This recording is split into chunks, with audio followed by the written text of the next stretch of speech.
Hello friends, welcome to my channel. Friends, आज हम इस वीडियो में डिस्कस करने वाले हैं एल आई सेट क्या होता है, एल डी सेट क्या होता है, लीनियर कम्बिनेशन क्या होता है एंड कैसा इसमें हमारे पास एग्जाम में क्वेश्चन आ सकता है। तो चलो स्टार्ट करते हैं आज का लेक्चर। देखो गाइस, सबसे पहले जो हमारे पास टर्म आती है वो आती है लीनियरली डिपेंडेंट वेक्टर्स। वेक्टर्स की बात होने लग रही है तो वेक्टर्स अब हम देखते हैं वेक्टर्स क्या होते हैं। R3, R4, C3, C4, C2 इस टाइप से हमें वो क्या दे देता है, टप्पल फॉर्म में दे देता है या फिर पॉलिनोमियल फॉर्म में दे देता है या फिर मैट्रिक्स फॉर्म में दे देता है ना। वेक्टर्स ये नहीं है, मोस्टली बच्चे क्या सोचते हैं कि वेक्टर्स दे दिए ना तो वो रो वाइज ही होंगे, है ना। तो बट ये ट्रू नहीं है, वो वेक्टर्स वो जस्ट नोटेशन है। वेक्टर वो किसी भी फॉर्म में वेक्टर्स को दे सकता है। कैसे हम मैट्रिक्स फॉर्म में दिए तो वेक्टर्स को कैसे सोल्व करेंगे, पॉलिनोमियल में तो कैसे करेंगे, वो सब हम देखेंगे। तो चलो पहले हम किस पे आते हैं, डेफिनेशन पे आते हैं।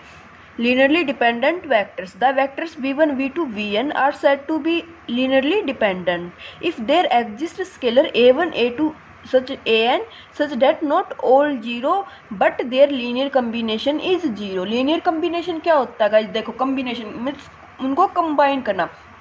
आप किसी भी चीज़ को जब कंबाइन करते हो तो ये तो बोलते हैं ना कि दो चीज़ों का कम्बिनेशन है, तीन का कम्बिनेशन है। तो सेम यहाँ पे जब हम वेक्टर्स पे बात करने लग रहे हैं तो वेक्टर्स का क्या हो जाएगा, लीनियर कम्बिनेशन हो जाएगा। तो लीनियर कम्बिनेशन जब जैसे v1, v2, vn वेक्टर थे उनका कम्बिनेशन करेंगे तो आप क्या ऐसे कर दोगे कि v1 plus v2 plus vn? नहीं गाइज, हम उनकी किसी स्केलर से क्या करेंगे, मल्टीप्लाई करके फिर ऐड करेंगे। अगर उनकी किसी स्केलर से मल्टीप्लाई करके ऐड करने के बाद अगर जो ये इक्वेशन है ना, ये लीनियर कम्बिनेशन जो ये जीरो आ जाता है at least one non zero scalar के लिए, तो इसको बोल देंगे एल डी, अदरवाइज इसको बोल लेंगे एल आई। आपको समझ में आया है तो ठीक है, अदरवाइज इसकी सेकंड डेफिनेशन देखो, फिर एग्जांपल देखेंगे। देखो जैसे सम फाइनाइट वेक्टर। अब सम फाइनाइट वेक्टर क्यों है गाइज? क्योंकि इनफाइनाइट वेक्टर दे दिए तो उनको L I L D check नहीं, एल आई चेक कर सकते लेकिन एल डी चेक नहीं कर सकते। एल डी के लिए डेफिनेशन है क्या, स्केलर एग्जिस्ट करने चाहिए जो स्केलर सारे जीरो ना हो पर उनका लीनियर कम्बिनेशन क्या आ जाए, हमारे पास जीरो आ जाए।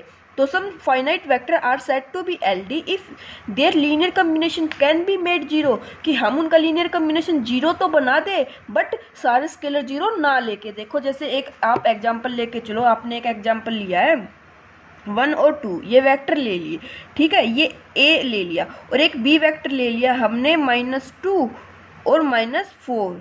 तो आप इनका लीनियर कम्बिनेशन जीरो बना सकते हो कि alpha A plus beta B करके जीरो आ जाए। तो आप बोलोगे यस हम बना सकते हैं। कैसे? अल्फा 1 2 है प्लस -2 4 है, अल्फा प्लस बीटा। मैं बोलती हूँ आपको, लेट अल्फा को आप ले लो 2 और बीटा को ले लो 1। तो अल्फा 2 बीटा 1 लोगे तो 2 इंटू 1 2 प्लस 1 इंटू -2 4। तो मल्टीप्लाई करो, 2 4 यहाँ से आ जाएगा प्लस -2 -4 यहाँ से आ जाएगा। तो लीनियर कम्बिनेशन क्या हो गया, जीरो हो गया। पर ये स्केलर अल्फा और बीटा क्या थे, स्केलर थे। लीनियर कम्बिनेशन में जो ये आते हैं स्केलर ही तो होते हैं, ये तो जीरो नहीं थे पर हमने इनका लीनियर कम्बिनेशन क्या बना दिया, जीरो बना दिया। तो जो ये वेक्टर है 1 2 -2 4 ये कैसे हो गए हमारे पास, ये हो गए एल डी, ठीक है। तो हम जब भी L D L I vectors आएंगे तो उनको ऐसे चेक करेंगे। आगे डेफिनेशन हम मैट्रिक्स फॉर्म से भी चेक करेंगे, डिटर्मिनेंट से भी चेक करेंगे, वो बाद की बात है। बट अभी आप एक टर्म समझो कि एल डी बोलते किसको है, मतलब वो किसी पे डिपेंड हो। तो देखो 2 टाइम्स अल्फा कर दोगे, जब 2 टाइम्स ए कर दोगे प्लस बी कर दोगे ना, तो ये क्या आ जाएगा हमारे पास, जीरो आ जाएगा। मीन्स जो बी है ना वो ए का -2 टाइम्स है। या फिर आप ऐसे बोल दो कि जो ए है वो बी का कितने टाइम्स है, 2 टाइम्स है, ऐसे बोल दो आप, बात एक ही है। एंड गाइज एक क्वेश्चन और इंटरव्यू में पूछ लेता है कि अल्फा जो और बीटा, मतलब मान लो आपके पास दो वेक्टर दिए हुए हैं v1 और v2, कोई भी दो वेक्टर है और हम उनको बोलने लग रहे हैं कि वो एल डी है, तो जो उनका स्केलर एग्जिस्ट करता है वो कैसा होता है, यूनिक होता है, नॉट यूनिक होता है, हम कुछ नहीं बोल सकते, है ना। वो इस टाइप से अगर आपसे पूछ लेता तो आप क्या बोलोगे कि जो अगर दो वेक्टर एल डी है ना तो जो उनके बीच का जो स्केलर एग्जिस्ट करेगा ना गाइज वो क्या होगा, वो यूनिक होगा। ऐसा नहीं है कि अल्फा की 5 से मल्टीप्लाई करके और बीटा की 8 से मल्टीप्लाई करके और उनको बोल दे 5 time A plus 8 time B equal to 0, तो जो अल्फा तो आ गया 5, बीटा आ गया 8, तो ये बोल देंगे हम कि नहीं ये तो इक्वल नहीं है, तो इनको स्केलर एग्जिस्ट यूनिक नहीं किया। तो गाइज देखो जो 5a प्लस 8b बोल रहा है ना उसको जीरो, लीनियर कम्बिनेशन जीरो आया है। तो a इजिकल टू -8/5b, तो ए किस अल्फा टाइम बीटा हो गया ना, तो जो ये वाली वैल्यू है ये यूनिक ही तो आई है ना, यहाँ पे कुछ भी आता रहे, लेकिन जब इसको डिवाइड करके कंपोनेंट 1 बना देंगे, इसका बना लोगे तो इसका 5/8 आ जाएगा। लेकिन एक का ही बनाना होता, वो ये नहीं है कि आप एक बार बोल दोगे कि एक तो आ गया 5/8, एक आ गया -8/5। गाइज बात तो एक ही है, आप उसको इस साइड लेके आओगे तो वो -8/5 बन जाएगा, है ना। तो जो स्केलर एग्जिस्ट करता है, अगर दो वेक्टर की बात होने लग रही है तो जो स्केलर एग्जिस्ट करेगा वो क्या होगा, वो यूनिक होगा। अब बात आती है एलडी की, कि एलडी कैसे चेक करते हैं, लीनियर कम्बिनेशन से। जो सेट एलडी नहीं होता उसको क्या बोल देते हैं, हम एलआई बोल देते हैं। तो एलआई की यही डेफिनेशन है, vectors which are not LD are called LI. Second definition क्या है, वेक्टर्स दे दिया हमें v1 v2 vn, अब ये 1 2 3 कितने भी वेक्टर्स हो सकते हैं, और कॉल्ड एलआई इफ वेनेवर, जब कभी भी लीनियर कम्बिनेशन 0 होगा। तो लीनियर कम्बिनेशन 0 होने की एक ही कंडीशन है, क्या कि स्केलर सारे क्या लेने पड़ेंगे, 0 ही लेने पड़ेंगे। अगर स्केलर सारे 0 नहीं है तो इनका लीनियर कम्बिनेशन कभी भी 0 नहीं होगा। तो ये किसकी डेफिनेशन है, ये एलआई की। व्हेनेवर लीनियर कम्बिनेशन 0, जब जब लीनियर कम्बिनेशन 0 होगा ना तो ऑटोमेटिकली, अगर वो एलआई तभी होंगे अगर लीनियर कम्बिनेशन 0 हुआ, तो जितने भी स्केलर है ना वो सारे 0 ही होंगे। अगर एक भी नॉन 0 है ना तो उनको एलआई नहीं बोल सकते। एक भी नॉन 0 स्केलर के लिए लीनियर कम्बिनेशन 0 बन गया तो वो हो जाएगा एलडी, ठीक है। अब इसके बाद कुछ रिजल्ट्स है हमारे पास, उनको देखते हैं। उसके बाद हम आएंगे अपने क्वेश्चन पे कि किस टाइप का हमारे पास क्वेश्चन बन सकता है। एंड गाइज हाँ, आपने 2-3 बच्चों ने भेजे थे क्वेश्चन कि किसी और एकेडमी मतलब प्रीवियस ईयर क्वेश्चन थे, उन्होंने बोला था कि इनको सोल्व कराओ।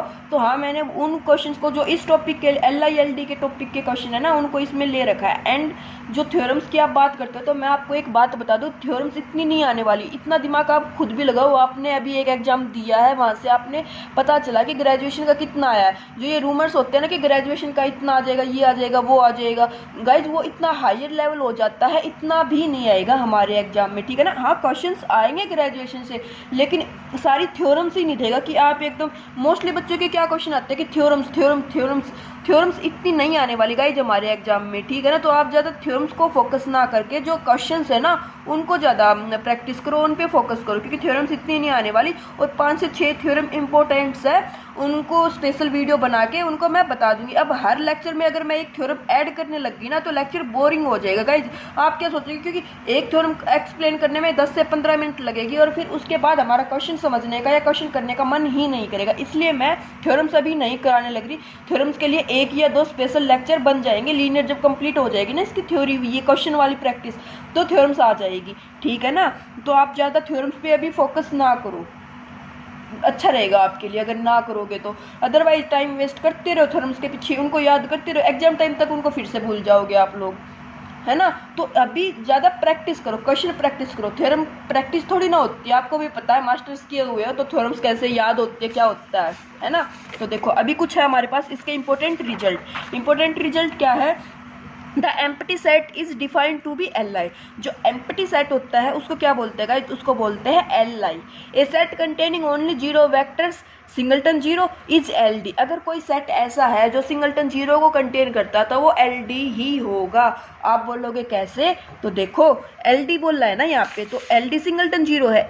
एल डी किसको बोलते हैं कि उसकी किसी स्केलर से मल्टीप्लाई करे और वो 0 आ जाए, और स्केलर क्या हो हमारे पास, नॉन 0, एटलीस्ट 1 नॉन 0 स्केलर के लिए। अब हमारे पास सेट तो है एक ही, तो एक ही स्केलर एग्जिस्ट करेगा। और एक वो आप कुछ भी ले लो कि ये तो सिंगलटन 0, तो 1 इंटू 0 करो, 2 इंटू 0 करो, 3 इंटू 0 करो, 4 इंटू 0 करो, हमेशा क्या रहेगा, 0 ही रहेगा। तो नॉन 0 स्केलर के लिए ये क्या बन जाएगा, ये 0 बन जाएगा। आप बोलोगे 0 के लिए भी तो 0 बनेगा, हाँ बनेगा, लेकिन एलडी के लिए हमें क्या चेक करना होता है, there exist scalar such that their linear combination is 0 but not all scalar. तो यहाँ पे एक ही, तो not scalar 0 but linear combination 0। तो यस, ए को कोई भी नॉन 0 वेक्टर ले लो, देयर एग्जिस्ट की बात है तो एक तो मिल ही जाएगा, हमें तो बहुत सारे मिलने लग रहे हैं। तो एक मिल गया तो ये क्या हो जाएगा, ये एलडी आ गया। अगर यहीं पे बात इसकी ये 0 नहीं होता, मीन सिंगलटन तो ये होता, लेकिन इसको मान लो ये 2 होता, तो क्या बोलते, तो बोलते हैं कि ये हमेशा क्या रहेगा, ये एल आई रहेगा। क्यों, क्योंकि ये लीनियर कम्बिनेशन 0 जब भी बनेगा जब आपको ए को 0 ही लेना पड़ेगा।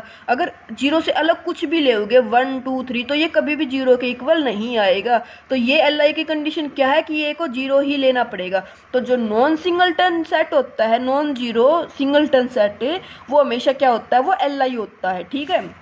तो यही वाले रिजल्ट यहाँ पे है। A set containing only zero vector that is singleton zero, ये एलडी होता है। A set containing a non zero vector a zero नहीं है तो ये हमेशा क्या होगा, ये एल होगा। इनका प्रूफ, ये दो छोटी छोटी थ्योरम है, इनका प्रूफ अब आप बोलोगे तो 2 लाइन का प्रूफ है, तो एग्जाम में नहीं आने वाला, बस आपको पता होना चाहिए। 2 vectors are LD if and only if one of them is scalar multiple of other। क्या 2 वेक्टर को LD बोलते हैं? बात है 2 वेक्टर की, गई 2 से ज़्यादा की नहीं है। 2 वेक्टर को LD बोलेंगे अगर एक दूसरे का क्या वो स्केलर मल्टीपल हो। Every super set of LD set is LD and every subset of LI set is LI। तो जो ये 2 रिजल्ट है ना, ये इंपॉर्टेंट है और इन पे जो बेस थ्योरम है वो हम करेंगे, ठीक है ना। उसके बाद गाइज बात आती है, अब मैं बेसिक से आपको 2 से 3 रिजल्ट बताती हूँ कि एक रिजल्ट क्या होता है। देखो हमारे पास ना वेक्टर देगा वो V1 V2 V3, मान लो 3 वेक्टर दे दिए, समझना इस चीज़ को आप लोग। और उन्होंने जो लेंथ है ना, मान लो V1 वेक्टर की जो लेंथ है ना वो 3 दे दी। अब एक वेक्टर की लेंथ 3 दे दी तो बस बात है सबकी वो ऐसे ही देगा, ठीक है ना। R3 से ले दिया इनको, ये नहीं है कि एक R² से हो जाए और एक R3 से और एक R4 से, नहीं। जो वेक्टर हो गए वो सेम उस पर डिफाइन हो गया हमारे पास फील्ड पे, ठीक है ना। और यहाँ पे ले लो 2 3 5 ऐसे दे दिए उसने। तो देखो अभी बात समझना, अगर ऐसे वेक्टर ना 3 वेक्टर है और इनकी लेंथ भी कितनी है 3, तो आप इस क्वेश्चन को 2 वे से चेक करोगे, या तो मैट्रिक्स बना के डिटर्मिनेंट निकाल लेना या फिर इसकी रैंक निकाल लेना, समझना। या तो डिटर्मिनेंट निकाल लो या रैंक निकाल लो। डिटर्मिनेंट नॉन जीरो, इसका नाम ले लिया हमने ए, डिटर्मिनेंट ए नॉन जीरो मतलब इसकी रैंक कितनी आ गई, रैंक आ गई n, रैंक n आ गई। Determinant non zero, determinant non zero से बोल देना कि ये क्या है हमारे पास, ये है LI। रैंक n आ गई तो भी बोल दोगे LI। कब है स्क्वायर की बात है गाइज, अगर determinant zero, determinant of A zero तो ये हो जाएंगे LD, मतलब रैंक ऑफ ए जो वो क्या हो जाएगी, लेस देन हो जाएगी हमारी n से। अब सेम चीज सुनना ध्यान से, अगर वेक्टर तो थे V1 V2 V3 लेकिन ये बिलोंग करते थे R4 से। अब आप बोलोगे इसका क्या मतलब हुआ, इसका मतलब ये हुआ गाइस कि इसकी जो लेंथ है ना वो है 4 टप्पल आएंगे। V2 ले लिया 2 3 4 5 और V3 ले लिया 3 4 5 6, हमने ऐसे ले लिया। तो अब आप क्या बोलोगे, अब आप इसके डिटर्मिनेंट से जा सकते हो क्या गाइज? अब आप इसके डिटर्मिनेंट से नहीं जा सकते, क्यों? क्योंकि अगर इसको रो वाइज लिख लो, रो वाइज लिखोगे तो ये 3 क्रॉस 4 की बनेगी और कॉलम वाइज लिखोगे तो ये 4 क्रॉस 3 की मैट्रिक्स बनेगी। और हम ऐसे नॉन स्क्वायर मैट्रिक्स का डिटर्मिनेंट फाइंड आउट नहीं कर सकते गाइज, सिंपल वे के लिए। देखो स्यूडो इनवर्स आता था, वो एक अलग से टॉपिक है, अगर वो स्यूडो इनवर्स से क्वेश्चन देगा तो वो अलग से मेंशन आउट करेगा। लेकिन हम जब जनरल मैट्रिक्स की बात करेंगे तो वहाँ पे तो मैट्रिक्स स्क्वायर ही होनी चाहिए डिटर्मिनेंट के लिए। तो यहाँ पे जब कभी भी ऐसे मैट्रिक्स होगी तो हम उसके डिटर्मिनेंट से ना जाके उसकी किससे जाएंगे गाइज, उसकी जाएंगे रैंक से। अगर रैंक जो है, अब एक जो बच्चों को मेन जो प्रॉपर डाउट होता है ना वो क्या होता है कि मैम वेक्टर्स को रो वाइज लिखे या कॉलम वाइज लिखे। तो मैं अब आपको बात बता देती हूँ गाइज, रो वाइज लिखो या कॉलम वाइज लिखो, रैंक कभी भी चेंज नहीं होती है। आपने रिजल्ट भी पढ़ा है कि जो रैंक ऑफ ए है वो रैंक ऑफ ए ट्रांसपोज के इक्वल होती है ना। तो देखो रो वाइज लिखोगे तो ये ऐसे आ जाएंगे और इसी का ट्रांसपोज कर दोगे तो वो कॉलम वाइज बन जाएंगे। तो जो रैंक ऑफ ए ट्रांसपोज क्या आती है हमारे पास, सेम आती है। तो रो वाइज लिख लो या फिर कॉलम वाइज लिख लो, हमारा क्वेश्चन गलत नहीं होगा। जनरली हम लिखते हैं हमेशा क्वेश्चन को कॉलम वाइज, बट कुछ बच्चे ऐसे होते हैं जो वो रो वाइज लिख देते हैं। वो रो वाइज पता है क्यों लिखते हैं, मैं आपको बताती हूँ। जब हम डायगोनालाइजेशन करते थे तो वहाँ पे या फिर लीनियर ट्रांसफॉर्मेशन करते थे तो देखो वो ऐसे मेंशन कर देता था Txy equal to x plus y x minus y. तो हम क्या करते थे, हम इसको ऐसे लिख देते थे 1 1 1 माइनस 1, याद आए यहाँ पे 2 लिख लो, कन्फ्यूजन नहीं होगी। 3x तो 3 माइनस 2 है ना। मैंने क्या बताया था कि इनको रो वाइज लिख दो, 1 1, इसको भी रो वाइज लिख दो 3 माइनस 2। तो वो बच्चे यहाँ पे भी इनको रो वाइज लिख देते हैं और फिर वो बोलते हैं कि हमने तो क्वेश्चन देखा बुक में वो तो था कॉलम वाइज, तो हमारा गलत तो नहीं हो जाएगा। तो मैं बोलूँगी गाइस गलत नहीं होगा, रो वाइज लिखो कॉलम वाइज लिखो, रैंक पे इफेक्ट नहीं पड़ने वाला। रैंक तो जो होती है वो रो ए और ए ट्रांसपोज की रैंक क्या होती है, हमेशा सेम होती है। तो आगे से कभी भी ये डाउट मत करना, एग्जाम में भी आप रो वाइज करके सोल्व करके आना या कॉलम वाइज करके आना, आपकी चॉइस है, कभी भी क्वेश्चन गलत नहीं होगा। अब जब रो वाइज लिखोगे तो क्या थ्योरी लिखनी है, कॉलम वाइज लिखोगे तो क्या लिखनी है, बस उस पे बात है। तो वो एक नोटेशन है, जस्ट उसको समझ लेना। अब आते हैं हम हमारे क्वेश्चन पे कि क्वेश्चन में कैसे हम LILD चेक करेंगे। ठीक है, तो देखो फर्स्ट क्वेश्चन जो है हमारे पास वो क्या है, determine whether the following vectors are LI और LD। तो हमें बताना है कौन सा वेक्टर LI है या कौन सा वेक्टर LD है। तो थ्योरी में स्टार्टिंग में क्या करोगे, we consider a matrix A whose columns are given vectors. तो हमें हमेशा क्वेश्चन में फर्स्ट स्टेप क्या करना है कि जो वेक्टर दिए हुए ना उनकी मैट्रिक्स बना लेनी है। ठीक है ना, we consider a matrix A जिसके कॉलम क्या है हमारी ये वेक्टर्स है। तो इन वेक्टर्स को क्या लिख दो, कॉलम वाइज लिख दो। कॉलम वाइज लिख के अब देखो 3 वेक्टर थे, 3x3 की मैट्रिक्स थी। अब आप इस क्वेश्चन को 2 वे से सोल्व कर सकते हो, या तो इसका निकाल दो डिटर्मिनेंट, डिटर्मिनेंट नॉन जीरो तो आप बोल दोगे LI, डिटर्मिनेंट जीरो तो आप बोल दोगे LD। ठीक है, यहाँ से इस स्टेप से चले जाओ, आपकी चॉइस है। या फिर मैं इस स्टेप से नहीं जाने लग रही, मैं जाने लग रही हूँ रो रिड्यूस से, तो रो रिड्यूस से ऑपरेट करना, इसको रो इक्विवेलेंट फॉर्म में चेंज कर देना। रैंक कितनी आ गई, 3 आ गई। रैंक कितनी आ गई, 3 आ गई। तो मीन्स ये फुल रैंक मैट्रिक्स है। तो हम यहाँ पे लिखेंगे which is row equivalent form of A, here rank of A is 3 which is equal to number of column 1 2 3। अगर कॉलम वाइज लिखोगे ना तो आपको लिखना है यहाँ पे which is equal to number of column, 3 is equal to 3, तो वेक्टर्स आर LI। अगर यहाँ पे 3 की बजाय ये 2 आ जाती रैंक, तो कॉलम तो होते 3, रैंक आ जाती 2, तो बोलते rank of A is equal to 2 which is less than equal to number of column, so the given vectors are LD। Okay, ये था सिंपल क्वेश्चन। अब देखो सेकंड क्वेश्चन क्या है, इसमें तो स्क्वायर नहीं बनेगा, चाहे रो वाइज लिखोगे आप या कॉलम वाइज लिखोगे। तो कैसे करोगे, तो आपके पास एक ही चॉइस है, क्या किया आप इसको रो रिड्यूस करोगे। तो रो रिड्यूस करोगे रैंक आ जाएगी 2। देखो यहाँ पे मैंने इनको लिखा ऐसे रो वेक्टर, तो रो वेक्टर करके रैंक आ गई 2 which is less than equal to number of unknown. यहाँ पे आप नंबर ऑफ कॉलम्स ना बोल के यहाँ पे आप बोल देना नंबर ऑफ अननोन। ठीक है ना, क्यों, क्योंकि मैं ये बात ये बोलने लग रही हूँ अगर बाय चांस यहाँ पे हमारे पास 2x3 के बन जाते, हमारे पास 2 लेंथ के 3 वेक्टर बन जाते और उसकी रैंक आ जाती है हमारे पास 2, तो आप क्या less than equal to number of column बोलते हैं, क्या बोलते। तो इसलिए जब आप रो वाइज पुट करो ना तो यहाँ पे कॉलम की बजाय नंबर ऑफ अननोन बोल देना, बस इतना डिफरेंट है। रो वाइज की जगह पे कॉलम वाइज पुट करोगे तो सेम रैंक तो तब भी 2 आई, रैंक यहाँ से भी 2 आई। इसलिए मैं बोलती हूँ रो वाइज लिखो, कॉलम वाइज लिखो, क्वेश्चन पे इफेक्ट नहीं पड़ेगा। Which is less than equal to number of column, तो नंबर ऑफ कॉलम से लेस हो गए तो ये कैसे हो जाएंगे, ये हो जाएंगे हमारे पास LD।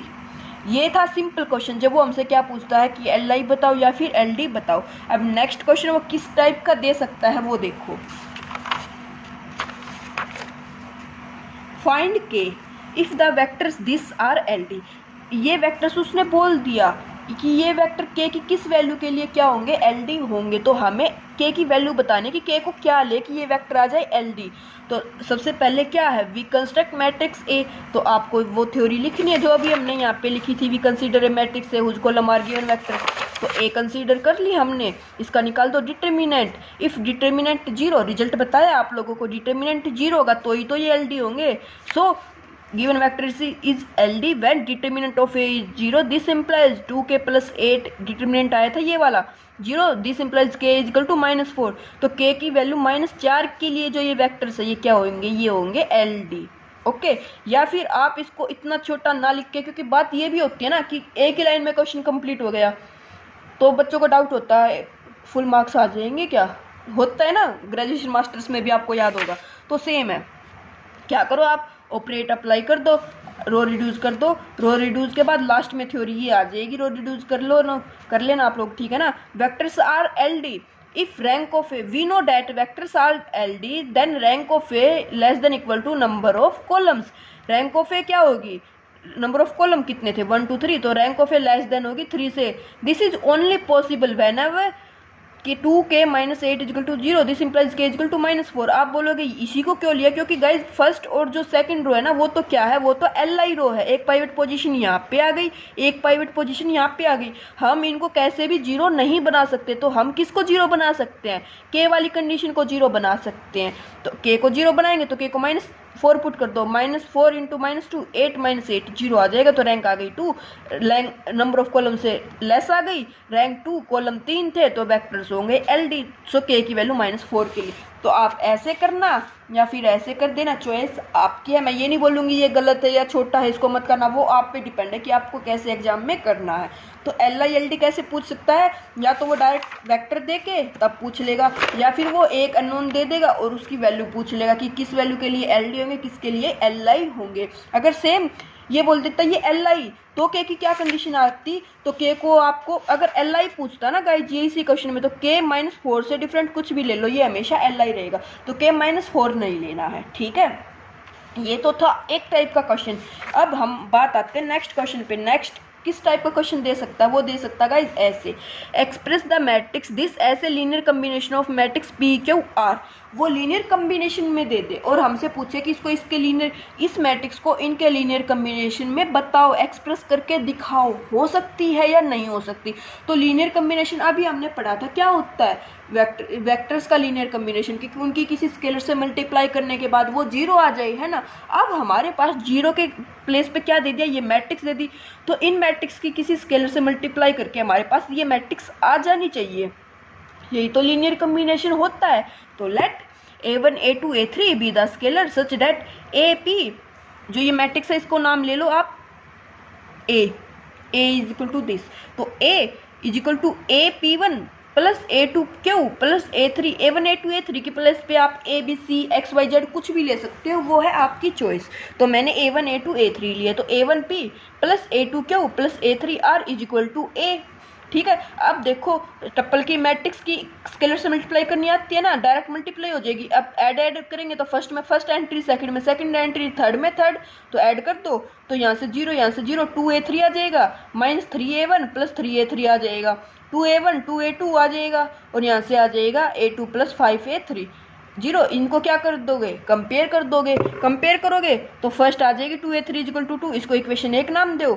सेकंड 2, इसको करोगे तो 3, और इसको करोगे तो 4। अब देखो इक्वेशन 1 से क्या आ जाएगा, A3 की वैल्यू आ गई 1, इक्वेशन A से A3 की वैल्यू 1 आ गई, इसको उठा के पुट कर दो 2 में। A2 की वैल्यू कितनी आ गई, यहाँ से 1, A2 की वैल्यू किस में उठा के पुट कर दो, थर्ड में। A1 A2 की वैल्यू आ गई, तो देखो यहाँ पे ये 2 इंटू 2 4 को सेटिस्फाई कर जाएगा, तो 3 से तो कुछ भी नहीं निकला। अब 4 में पुट कर दो A2 की वैल्यू, तो 5A3 equal to -5, sorry A3 की यहाँ से आ जाएगी, A3 की पहले ही निकल गई थी, सॉरी गाइज यहाँ पे इसको ध्यान नहीं दिया। A3 की निकल गई, A2 की निकल गई, A1 की निकल गई, तो ये तीनों वैल्यू क्या आ गई है हमारे पास, 1 आ गई। तो 1 आ गई तो फोर्थ में देखो 1 + 5 करके -6 आता, 6 कभी -5 के इक्वल हो सकता है क्या, नहीं हो सकता। तो A2 A3 की वैल्यू ने फोर्थ कंडीशन सेटिस्फाई नहीं की। अगर वो सेटिस्फाई कर देती तो लीनियर कम्बिनेशन में लिखना पॉसिबल होता, अब सेटिस्फाई नहीं किया तो हम लिख देंगे this is not possible, hence the given matrix can not be written as a linear combination of P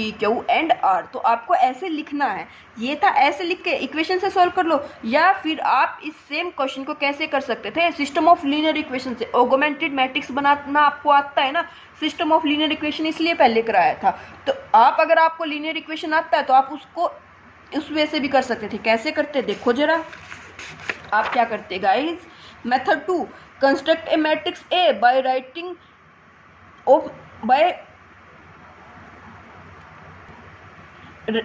of matrix P Q and R in column. That is हमने एक मैट्रिक्स A बना दी, कैसे, जो P Q R दिए हुए थे ना हमारे यहाँ पे, जो P Q R दिए हुए थे, इनको कॉलम वाइज पुट करके, मीन्स आप बोलोगे ये तो ऑलरेडी मैट्रिक्स थी तो इनको कॉलम वाइज कैसे पुट कर दिया, तो कॉलम वाइज ऐसे पुट करते गाइज, ऐसे चलती है हमारी साइकिल, 0 -3 यहाँ से फिर ऐसे, ठीक है ना।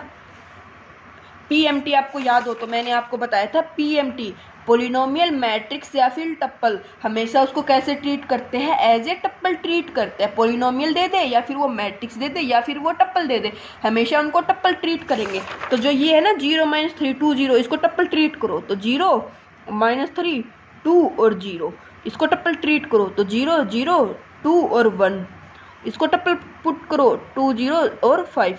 तो देखो अब तो ये वेक्टर ही बन गए है ना, टप्पल मीन्स वेक्टर फॉर्म में आ गए ना लीनियर में। अब इनसे रो वाइज लिखोगे या कॉलम वाइज? तो देखो गाइस, जब भी लीनियर कम्बिनेशन फाइंड आउट करोगे ना अब आप लोग यहाँ पे, इसलिए मैं हमेशा बोलती हूँ कि कॉलम वाइज पुट करो। क्यों? क्योंकि अगर अब आपने इनको लीनियर कम्बिनेशन में रो वाइज पुट कर दिया तो आपका क्वेश्चन हो जाएगा गलत। तो जब भी आप लीनियर कम्बिनेशन का क्वेश्चन निकालोगे तो पॉलिनोमियल हो, मैट्रिक्स हो, टप्पल हो, टप्पल में बना के कॉलम वाइज पुट करना हमेशा। PMT implies T and this, इसको कॉलम वाइज T के ऊपर C लगा लो, मीन्स टप्पल फॉर्म का कॉलम वाइज पुट करो। ओके, तो कॉलम वाइज पुट किया, B मैट्रिक्स ये बनाई, A ऑगमेंटेड B बनाई मैट्रिक्स यहाँ से, और A ऑगमेंटेड B को क्या किया हमने, रो रिड्यूस करके इसकी क्या निकाल दी, रैंक निकाल दी। कर लोगे ये तो आप लोग है ना, कैलकुलेशन, ये जस्ट कैलकुलेशन कर दी। तो रैंक ऑफ ए कितनी आ गई हमारे पास 3, rank of A colon B कितनी आई है, 4 आई है। तो 3, ये सिस्टम कैसा हो गया हमारे पास, सिस्टम तो कंसिस्टेंट नहीं रहा, सिस्टम कैसा हो गया, सिस्टम हो गया इनकंसिस्टेंट। तो क्या हो गया यहाँ से, इनकंसिस्टेंट मीन्स नो सॉल्यूशन, तो no solution means no linear combination. तो 0 2 0 4 -5 can not be return as a linear combination of P Q and R। इस वे से करोगे तब भी सेम आएगा, फर्स्ट वे से करोगे तब भी सेम आएगा। बुक में कैसे दिया हुआ है, बुक में ऐसे दिया हुआ है। अब मैं इस वे में क्यों बताया गाइज, मैंने आप लोगों को, सुनना मेरी बात, मैंने ऑगमेंटेड मैट्रिक्स बना के इस क्वेश्चन को इसीलिए बताया है कि हो सकता है ये मैट्रिक्स 2 क्रॉस 2 के बजाय 3 क्रॉस 3 दे दे, और उस केस में आपके पास 9 एंट्रीज 9 इक्वेशन बन जाएगी, और 9 इक्वेशन को सोल्व करना बहुत टफ टास्क है गाइज। इसीलिए कि कभी कभी नहीं, देखो देगा नहीं वो, बट होप सो दे भी दे, पता थोड़ी चलता है कि अगर इसी चीज़ को वो 3 क्रॉस 3 में दे देता तो क्या करते, 3 एंट्रीज यहाँ से, फिर उनको कंपेयर करते, 9 इक्वेशन बन जाती है, उनको सोल्व करते, कितना मतलब लेंथी हो जाता, रिस्की नहीं लेंथी हो जाता टास्क है ना। तो इसीलिए उस वे में आप रो रिड्यूस करना इजी रहता है। इसलिए आपको पता होना चाहिए कि हाँ हर वे से हम क्वेश्चन को क्या कर सकते हैं, सोल्व कर सकते हैं। सिस्टम लीनियर इक्वेशन पहले कर रखा है तो उससे बता दिया, तो ठीक है, एक्सप्रेस कर लोगे अब आप इसको। अब देखो ये क्वेश्चन था जिसने बच्चे ने PDF भेजी थी ना, उसमें था ये वाला question, express the vector V as a linear combination of the vector V1 V2 V3 in the vector space R3 over R। R3 over R means क्या दे दिया हमारे पास, जो लेंथ है वेक्टर्स की वो कितनी होगी, 3 होगी टप्पल फॉर्म में। ठीक है, तो construct a matrix A bye given return element V1 V2 V3 ऐसे कॉलम वेक्टर। तो क्या करोगे गाइज, मैंने देखना दोनों में से करूंगी मैं इसी क्वेश्चन को भी।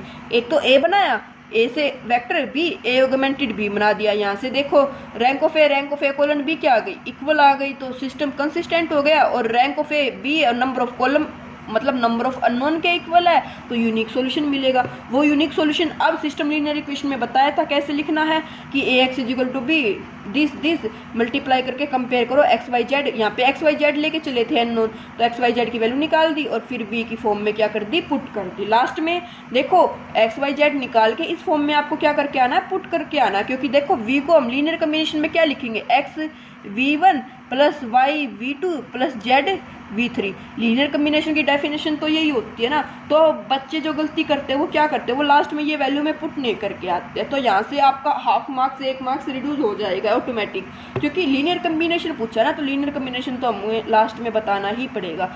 ये तो था ऑगमेंटेड मैट्रिक्स से, ऑगमेंटेड मैट्रिक्स से ना करके वैसे फॉर्म से करते तो कैसे करते, तो late ABC scalar such that V is equal to AV1 plus BV2 plus CV3 B linear combination. तो V की वैल्यू पुट करो A, V1 की पुट करो B, V2 की C, V3 की पुट करो, मल्टीप्लाई करके कंपेयर करो, तो 3 इक्वेशन आ गई। A plus B plus 2C equal to 1, A plus 2B minus C equal to -2, A plus 3B plus C equal to 5। Same यहाँ पे 5-6 इक्वेशन आ जाती इस टाइप की। अगर टप्पल हमारे R3 की बजाय R4 या R5 से होते तो हमारे पास 4-5 इक्वेशन आ सकती थी। उस केस में इक्वेशन को सोल्व करना थोड़ा टफ रहता, तो हम मैट्रिक्स फॉर्म बना के कर लेते। लेकिन 3 इक्वेशन है तो चलो तीनों इक्वेशन को क्या कर लो, सोल्व कर लो। फर्स्ट और सेकंड और थर्ड को सोल्व कर लो, इससे ये क्या कर दो, ऐड कर दो। तो 2A plus 5B is equal to 3, इन दोनों को क्या करो 2 से मल्टीप्लाई करके ऐड कर दो, तो 3A plus 5B equal to -3। इसको 4 नाम दो, इसको 5th नाम दो। 4 5th को सोल्व कर लो तो A की वैल्यू आ जाएगी -6, -6 को 5 में पुट कर दो तो B की वैल्यू आ जाएगी 3। बी की वैल्यू 3, ए की वैल्यू आ गई तो फर्स्ट में पुट कर दो, सी की वैल्यू आ जाएगी 2, ए बी सी की वैल्यू निकल गई, उठा के पुट कर दो लीनियर कम्बिनेशन में, तो v is equal to -6v1 + 3v2 + 2v3, यही हमारा क्या हो जाएगा गाइज, यही हो जाएगा हमारे पास हमारा आंसर। सेम अगर पोलिनोमियल फॉर्म में दे देते तो पोलिनोमियल में देखो, अब मैं क्वेश्चन किया नहीं है क्योंकि आपके बुक में है, आप वहाँ से प्रैक्टिस करना, समझ आ जाएगा आप लोगों को, ठीक है ना। पोलिनोमियल में देखो जैसे a0 + a1x + a2x², ऐसे चलती जाएगी ना हमारे पास पोलिनोमियल, प्लस an(xn), तो वो टप्पल फॉर्म में जैसे आपको पोलिनोमियल दे दी, उसने फर्स्ट टप्पल दे दिया 1 + x, फिर दे दिया x² और फिर दे दिया 1 + x², तो आप कैसे करोगे इसको, तो मैट्रिक्स फॉर्म में बनाओगे, तो मैट्रिक्स फॉर्म में आप ऐसे कर लेना 1x x², ठीक है ना। तो कंपोनेंट लिख देना 1 1 0 0 0 1 1 0 1, स्क्वायर बन जाते तो डायरेक्ट डिटरमिनेंट निकाल के बता देना या रो रिड्यूस करके बता देना, या फिर अगर ऐसे ना करके कंपेयर करोगे तो आपको कंपेयर कैसे ही करना पड़ेगा, आपको कंपेयर ऐसे ही करना पड़ेगा a0 + a1x + a2x², इसको कंपेयर करोगे आप x 1 + x + y x² + z 1 + x²। अब आप यहाँ से क्या करोगे, अब आप यहाँ से कंपोनेंट जो है ना वो क्या करोगे, कंपेयर करोगे, मीन्स x जो कोफिशिएंट कांस्टेंट वाले ना, तो यहाँ से आ जाएगा x + z, इसका कोफिशिएंट कितना है 1, तो x + z की वैल्यू आ जाएगी गाइज 1। उसके बाद यहाँ से क्या करोगे, x² का देखोगे तो x² का y + z आ जाएगा a2, यहाँ से आ जाएगा ये a0, यहाँ से y + z ये आ जाएगा हमारे पास a2, और ये x वाला आ जाएगा x equal to a1, x a1 put करोगे तो z आ जाएगा a0 - a1, z की वैल्यू यहाँ पे पुट करोगे तो y आ जाएगा हमारे पास a2 - a0 + a1, और ये वापस उठा के जाके वहाँ पे पुट कर दो, जैसे LT में करते थे ना, सेम यहाँ पे जाके पुट कर देंगे। जस्ट मैट्रिक्स फॉर्म में अगर पोलिनोमियल दे देगा तो भी ऐसे ही करना है, कोई भी रॉकेट साइंस नहीं है। तो आई होप गाइज आज का लेक्चर आपको अच्छा लगा होगा एंड समझ में भी आया होगा, तो कमेंट करके ज़रूर बताना कैसा लगा आपका आज का लेक्चर। कोई डाउट हो तो भी, क्वेरी हो, टेलीग्राम पे मैसेज कर लेना या फिर कमेंट करके बता देना, कहीं पे भी कुछ भी किसी भी क्वेश्चन में कोई किसी भी टाइप का डाउट हो तो। नेक्स्ट जो लेक्चर आएगा वो आएगा सबस्पेस का, एंड गाइज मैं ट्राई करूँगी कि 2 दिन बाद लेक्चर ना डाल के डेली लेक्चर मिले आपको, ठीक है ना, क्योंकि आप पे मैसेज आते हैं, मैं ट्राई करने लग रही हूँ गाइज, क्योंकि बट पता है बात क्या, अभी HTET एग्जाम भी आने वाला है, तो उसके लिए भी मेरे को कंटेंट रेडी करना पड़ता है, तो थोड़ा टाइम लग जाता है मेरे को, ठीक है ना। बट मैं ट्राई करूँगी कि डेली हमारे पास जो लीनियर को है ना जल्दी से जल्दी हम कंप्लीट करें, तो डेली लेक्चर आ जाए लीनियर के, ट्राई करूँगी गाइज, ओके। एंड आप जो क्वेश्चन ऑफ द डे होता है ना उसका सोल्यूशन दिया करो, जैसे गाइज आज का जो क्वेश्चन ऑफ द डे था हमारे पास वो ये वाला क्वेश्चन था, question of the day 12 October.